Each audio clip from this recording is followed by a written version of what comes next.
전능하신 하나님, 지금도 저희와 함께 하셔서 오늘 이 시간 주의 전 앞에 하나님께 예배하러 온 저희 성도님들 또한 저희들의 마음을 주님 기억하여 주시옵소서. 오직 이 시간 하나님께서 주시는 그 말씀만이 선포되게 하시고, 또한 부족한 종이오니 잘못 말하는 그것들은 사라지고 오직 하나님의 말씀만이 바로 서게 하여 주시옵소서. 아버지, 이 시간 전하는 자나 듣는 자나 하나님의 은혜가, 하나님의 생명이 충만하기를 원하오니 주님, 이곳에 하나님의 은혜를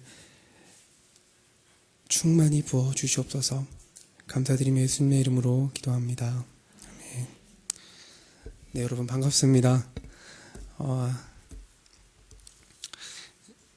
2주 동안 교회를 비우고 실제로는 이제 3주째 되는 것 같습니다. 너무 오랜만에 여기를 서서 그런지 또 몇 번 안 섰는데도, 네, 좀 부담감도 있고 어색함도 있고 좀 그런 것 같습니다. 제가 중국으로 처음에 비전 트립을 떠난다고 했을 때,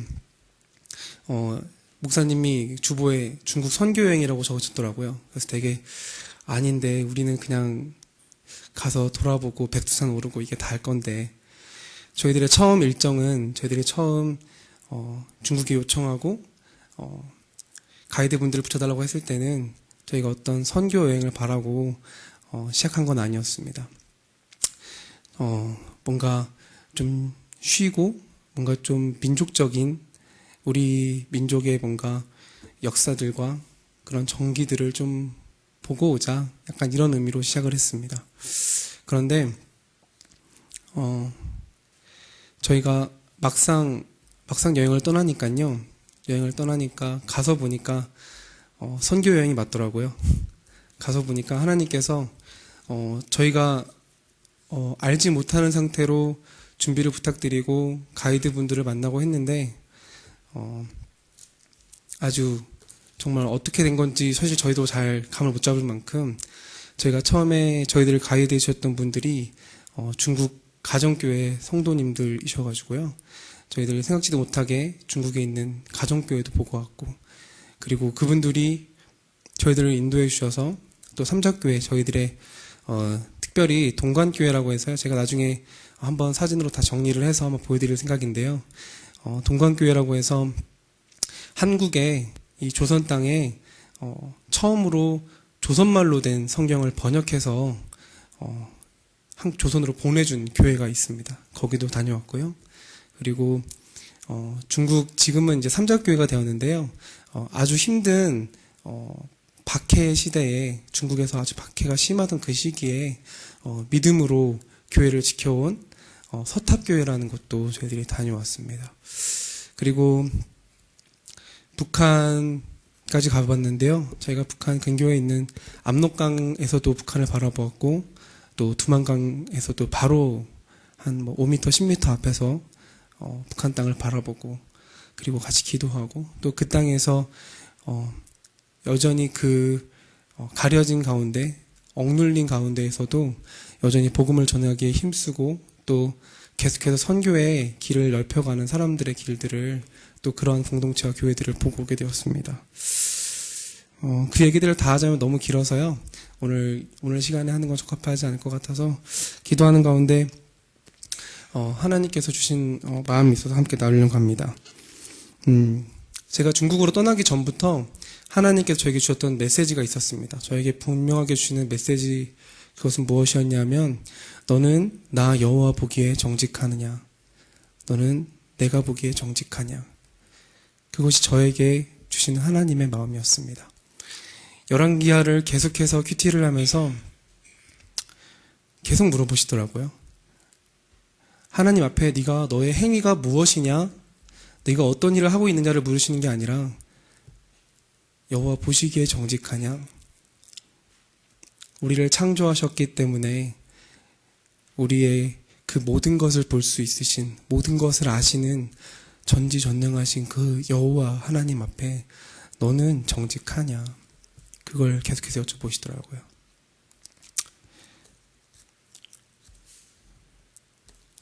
그래서 고민하기 시작했습니다. 나는 정말 하나님 보시기에 정직할까? 그 고민을 가지고 중국으로 비전 트립을 떠났고요.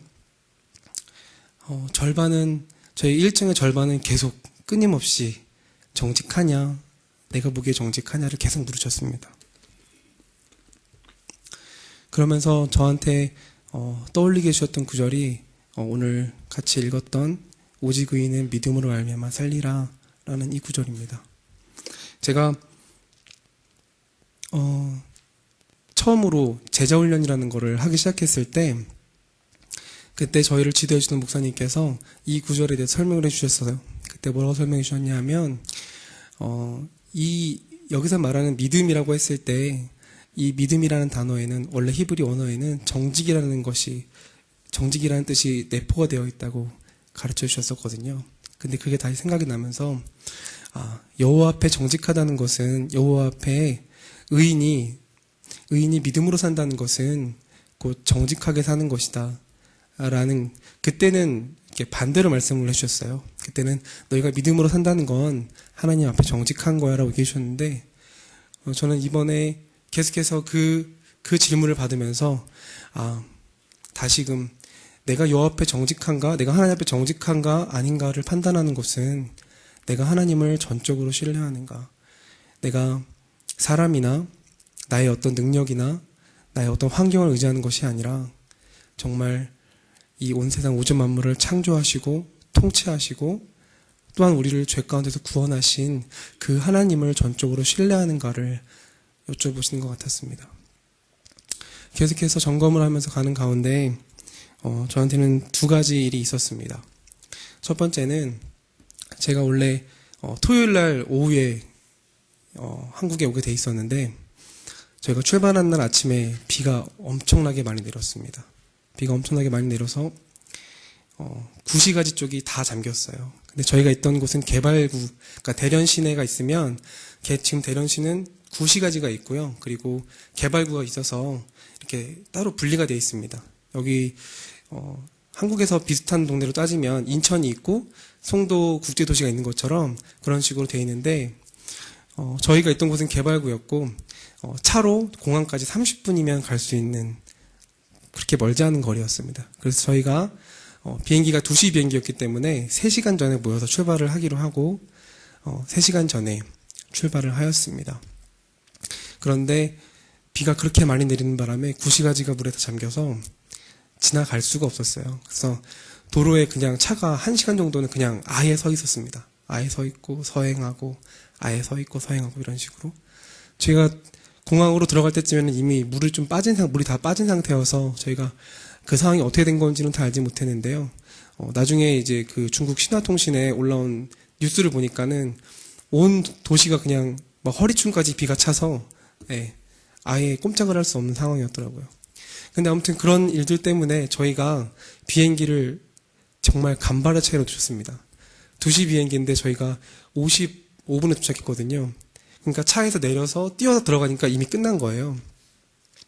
그래서 비행기를 놓쳐서 한 팀은 이제 저희는 이제 빨리 와야 되니까 사역자들은 먼저 한국에 보내자 이렇게 해가지고 막 표를 구하기 시작했습니다. 표를 구하는데 한국에서는 저희가 총 27명이 갔는데요. 표를 다 구하려고 하니까 저희만 그런 게 아니라 다른 사람들도 엄청나게 많이 못 간 거예요. 그러다 보니까는 예약하기가 너무너무 어렵더라고요. 저희가 표 4장을 예약하는데 4시간이 걸렸습니다. 그럴 정도로 그날 하루를 그냥 그 공항에서 보냈는데요. 예약이 다 안 됐으니까 내일 예약된 팀들은 일단 가이드 하시는 분 숙소로 가자 해가지고 번쩍 보내고 저희는 남아서 공항에서 밤을 새면서 고민을 하게 되었습니다. 하나님, 왜 저희가 일정을 하나님께서 너무너무 아름답고 좋은 일정을 주셔서 잘 보내고 왔는데 왜 저희들이 비행기를 타지 못했을까요? 계속해서 고민하고 또 여쭤보고 하는데 답이 잘 떠오르지 않았습니다. 그러다가 저희를 지도하시는 목사님과 함께 이야기를 하면서 저희의 마음에 걸렸던 것이 뭐였냐면 저희의 마음이 하나님 앞에서 정직한가 안 한가라는 문제라는 것들을 깨달았습니다. 그것이 뭐였냐면 저희가 총 14박 15일의 일정을 하면서요. 저희가 13일 동안은 계속해서 교회를 보러 가거나 아니면 거기 가서 거기서 돕는 사역들을 좀 하거나 계속 그런 일들을 했었는데요. 나머지 이틀은 이제 돌아와서 좀 쉬는 시간이었습니다. 쉬는 시간이었기 때문에 그 대련 시내에 있는 이제 유명한 이제 시내에 들어가서 이제 뭐 쇼핑센터도 다녀보고 이제 여러 가지 먹거리도 찾아서 먹어보고 하는 그런 시간들을 가졌었는데요. 그 가운데에서 저희들이 계속해서 하나님이 무엇을 보여주실까? 하나님 무엇을 말씀하실까? 우리를 어떤 길로 인도하실까에 맞춰졌던 초점이 저희가 하고 싶은 것, 내가 누리고 싶은 것, 내가 먹고 싶은 것, 그런 것들에 초점이 맞춰졌다는 걸 깨달았습니다. 저희가 대련에서 숙소를 5일 동안 머물렀는데요. 처음에 도착하자마자 있었던 3일 동안은 그 식당 밥을 잘 먹었습니다. 그 식당은 호텔 조식이었는데요. 호텔 조식이 별게 아니고 그냥 막 볶음밥 같은 거 있고 되게 알 수 없는 그 야채 볶음 같은 게 막 있고요. 막 두부도 되게 설명하기가 되게 어려운, 되게 이게 먹을 수 있나 싶은 막 그런 것들이 막 있었어요. 저희들한테 주는 거는 이제 주로 볶음밥. 그럼 저희들은 아침마다 볶음밥을 먹었는데 3일 동안 볶음밥을 먹고 연기를 거쳐서 백두산을 갔다 온 이후에 다시 돌아와서 먹으려니까요. 하루 먹었는데 못 먹겠는 거예요. 좀 다른 거 먹으면 안 되나? 이거 말고 맛있는 것도 많은데. 그래서 원래는 저희 출발한 날 아침도 거기서 식사를 마치고 공항으로 넘어가기로 했는데 저희가 이제 호텔밥 그만 먹고 싶습니다. 저희 나가서 좋은 거 맛있는 거 먹으면 안 되겠습니까? 해서 이제 숙소에서 한 15분 거리에 있는 식당을 가기로 했어요. 근데 그날 아침부터 이제 막 비가 왔다 그랬잖아요. 비가 계속 오니까 마음속에 드는 생각이 비가 오니까 그러면 사실 왔다 갔다 하다 보면 시간이 늦을 것 같았어요. 그런데 저도 그렇고 또 다른 리더들도 그렇고 밥을 진짜 먹기가 싫은 거예요. 그래서 아닙니다. 저희 비가 오지만 우산이라도 사서 가서 밥을 먹어야겠습니다. 그렇게 해서 거기서 또 3,000원짜리 우산들을 그 호텔 안에 있는 매점에서 사가지고요. 그 우산 들고 나가서 그 식당 가서 밥을 먹고 왔습니다. 식당 가서 밥을 먹으면서도 참 이상했던 게 막 갑자기 안 하던 일들이 막 일어나는 거예요. 막 친구들이 막 실수로 갑자기 막 딘다거나 아니면 뭐 허리가 아파서 약을 발랐는데 약이 갑자기 덧나가지고 밥도 제대로 못 먹고 간다거나 이게 대체 왜 이럴까라고 하는 가운데 이제 밥을 먹고 돌아갈 시간이 숙소에 집합하는 시간이 한 15분쯤 남았는데 그러면 이제 돌아가야 되잖아요. 아무것도 안 하고 돌아가야 딱 맞는 시간인데 저희들이 중국 여행하는 동안 커피를 잘 못 마셨어요. 친구들이 계속 커피를 먹고 싶다고 그랬거든요. 근데 마침 그 식당 바로 위에 유명한 커피집이 있었습니다. 한국에는 없는데요. 바깥에 나가면 아주 유명한 코스타라는 커피집이 있었습니다. 그래서 가고 싶다는 거예요. 그래서 그래 갔다 와라, 빨리 갔다 와라. 너네는 밥을 빨리 먹었으니까 얼른 가서 커피 마시고 와, 커피 사서 와 했는데 아니나 다를까 처음 가는 데다 보니까 가게를 못 찾았어요. 가게를 제대로 못 찾아서 시간이 지연되고 그래서 저희가 호텔에 돌아가니까 저희가 제일 빨리 왔는데 11시 3분에 도착을 했거든요. 그래서 위에 짐을 가지고 내려오니까 벌써 11시 거의 10분이 다 됐어요. 그리고 제일 늦게 온 팀은 막 헐레벌떡 뛰어오느라고 7시 저희들이 출발한 총 시간은 7시 20분쯤 돼서 출발을 했습니다. 그런데 공항 가서 계산을 해보니까요. 저희가 딱 20분 늦어서 20분만 일찍 왔으면 비행기를 탈 수 있었거든요. 그때 같이 얘기를 하면서 생각했던 게 뭐였냐면요. 우리의 마음이 하나님을 떠나 있었구나.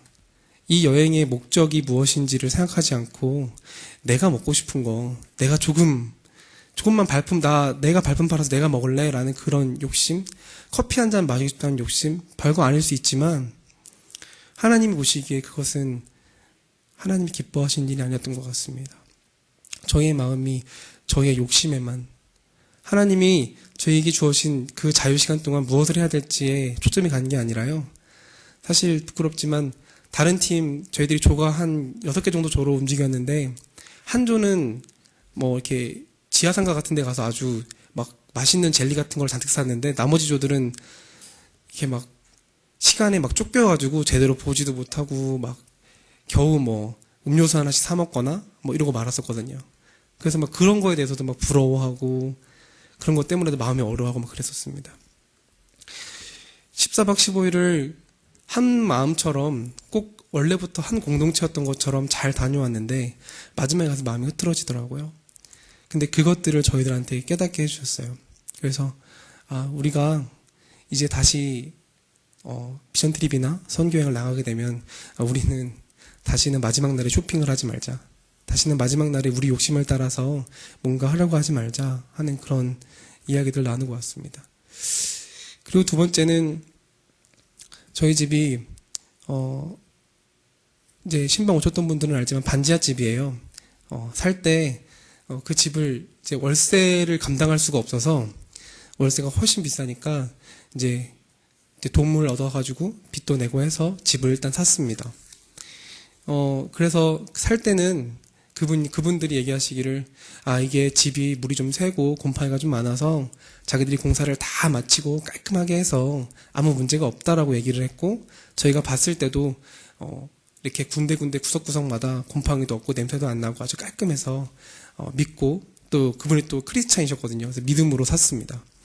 그런데 저희가 안 그래도 가기 전부터 조금씩 물이 좀 올라오는 걸 봤었어요. 그래서 이게 그냥 우리가 보일러 같은 데서 물이 올라오나 보다 사실 생각을 했다가 갔다 오면 우리가 비전 트립을 갔다 오면 그 이후에 한번 살펴보자라고 하고서 다녀왔는데 저희는 이제 하나님이 집을 지켜주셨겠거니 하고 딱 집을 왔더니 집이 난장판인 거예요. 집에 들어왔더니 막 침대 밑에 물이 흥건하고 이렇게 벽지가 이렇게 저희는 이제 안방이 그랬거든요. 그래서 안방에 막 곰팡이가 막 펴 있는 겁니다. 그래서 와 큰일이네 하고서 일단 저는 반지하 집을 꽤 오래 살았기 때문에 그냥 바로 아무 말 없이 곰팡이들을 막 제거를 했어요. 그러고 나서 바닥을 까서 공사를 해야 되나 보다 하고서 이제 저 혼자서는 할 수 없으니까 집에 있는 기구들 덤게 되잖아요. 그래서 다음날 친구들을 불러가지고 좀 도와줘라 해가지고 집에 있는 물건들을 옮겨서 안방을 다 까봤어요. 안방을 다 까보니까 물이 새는 부분들이 있고 또 곰팡이도 막 군데군데 더 많이 있고 그래서 그래 그래도 안방만 이러니까 다행이다라고 생각을 했습니다. 그런데 친구들이 혹시 모르니까 다른 방도 한번 까보자고 하더라고요. 그 친구가 이제 공사를 좀 막노동 이런 걸 많이 했던 친구라서 야 혹시 모른다 하면서 다시 다 까보자고 해가지고 작은 방도 까보고 거실도 까봤는데 저희가 생각하지 못했던 곳에서 정말 겉으로 보기엔 너무 깔끔했거든요. 근데 들추자마자 막 뒤에 어마어마한 곰팡이가 막 펴 있는 거예요. 그래서 저희 사모도 그렇고 저도 그렇고 참 마음이 하나님 저희는 하나님의 말씀을 따라서 주시는 마음을 따라서 비전 트립을 다녀왔는데 왜 집에는 물이 새고 왜 곰팡이가 이렇게 잔뜩 쓸었을까요? 곰팡이를 막 치우면서 곰팡이를 닦아내면서 이런저런 생각을 했습니다. 하나님 진짜 저희는 날씨가 맑길래 한국 더웠다고 하길래 집 멀쩡할 줄 알았더니 이게 무슨 일입니까? 그런데 곰팡이가 있는 것 때문에 마음이 어려워서 상심해 있는 사모를 보면서 문득 그런 생각이 들었습니다. 정말 멀쩡해 보였거든요, 집이. 정말 안방 말고는 그 물 말고는 괜찮다고 생각을 했어요. 그래서 그것만 없애면 될 거라고 생각을 했었습니다. 그것만 닦아내면 그것만 잘 막으면 되겠지 했는데 온 집에 하자와 물 새는 것과 곰팡이가 있는 걸 보면서 내가 하나님 보시기에 이렇게 했구나라는 생각이 들었습니다. 하나님 제가 보기에는 저는 이 정도면 깨끗한 것 같고 이 정도면 너무 말끔하고 정리가 잘 되는 것 같지만 하나님 보시기에는 한꺼풀만 들추면 그 밑에는 새는 물과 곰팡이와 같은 것들이 여전히 있는 참 집 얘기를 하는 게 참 부끄럽습니다만 그것을 보면서 제 심령이 제 마음이 정말 하나님 보시기에 정직한가를 다시 한번 생각하게 되었습니다. 참 이게 어려운 것 같습니다. 왜냐하면 저희가 보기에는 깨끗하거든요. 저희가 생각하기에는 이 정도면 괜찮지 싶거든요. 사실 쇼핑하라고 준 시간에 쇼핑하는 게 뭐가 잘못입니까? 잘못 아닐 수 있지요. 저희가 20분 늦었지만 그래도 원래 시간보다 2시간 40분이나 30분이면 갈 거리를 2시간 40분이나 일찍 출발을 했고 사실 어떻게 보면 문제될 게 하나도 없었습니다. 집도 관리를 잘 해왔으니까 아무 문제 없었을 수도 있었습니다. 그런데 하나님께서는 저희에게 겉보기에 깨끗한 게 아니라 그 속까지도 완전히 깨끗한 걸 원하시는 것 같다는 생각을 했습니다. 예수님께서 바리새인들을 가리켜서 너희들은 회칠한 무덤 같다라고 말씀하시는 것처럼 겉보기에는 회가 칠해져서 아주 깔끔해 보이지만 그 속에는 썩어서 냄새나는 뼈들이 잔뜩 있는 것 같이 저희들의 심령이 깨끗한지 아닌지를 계속해서 점검해야겠다는 생각을 하게 되었습니다. 그러면서 생각났던 구절이 다윗이 밧세바와 동침하여서 불륜을 저지른 그 이후에 선지자 나단이 와서 그를 깨닫게 했을 때 그가 지은 시가 시편 51편에 있는데요. 거기서 다윗은 하나님께 이렇게 고백하고 있습니다. 주님, 내 안에 정직한 영을 새롭게 하여 주시옵소서. 나를 버리지 마시옵소서. 하나님 앞에 정직한 것, 그것은 저희가 보기에는 알 수도 없고 할 수도 없는 것이지만 저희가 그동안 배우고 아는 것과 같이 예수 그리스도의 보혈로만 정결해지고 새로워집니다.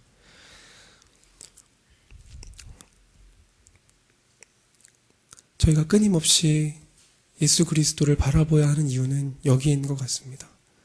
우리가 날마다 주님과 함께 죽고 그 피에 젖어 있지 않으면, 예수 그리스도 안에 있지 않으면 저희는 정직할 수 없는 것 같고 그 정직하지 않음이 곧 하나님께 보여드리는 나의 믿음이 되는 것 같습니다.